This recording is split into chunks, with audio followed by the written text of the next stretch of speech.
பாரதி என்ன கொடுக்குறீங்க? பச்சை பயிர் ஜி. பச்சை பயிர். ஆமாம், போன வாரத்துல இந்த வாரம் பச்சை பயிர். இதுதான் இருந்துச்சு பச்சை பயிர். ஆமாம், இயற்கையாகவே கொடுக்குறீங்க நீங்கள். கொடுக்கலாம். அப்படியே உள்ள வந்து கொடுத்தாங்க. என்ன இது வந்து கப்பில் கொடுக்குறீங்க? கப்பலை நல்லா இருந்துச்சு. ஸ்டீல் கப்பா? Steel cup.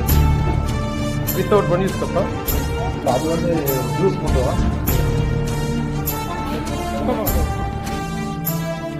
பாரதி யார் கொடுத்தா ரியல்மி ஜூஸ்? கணேசோட தம்பி கோகுலா. உங்கள் பேர் என்ன? சத்தியம் கொடுத்துருக்கீங்க. தமிழ் சார்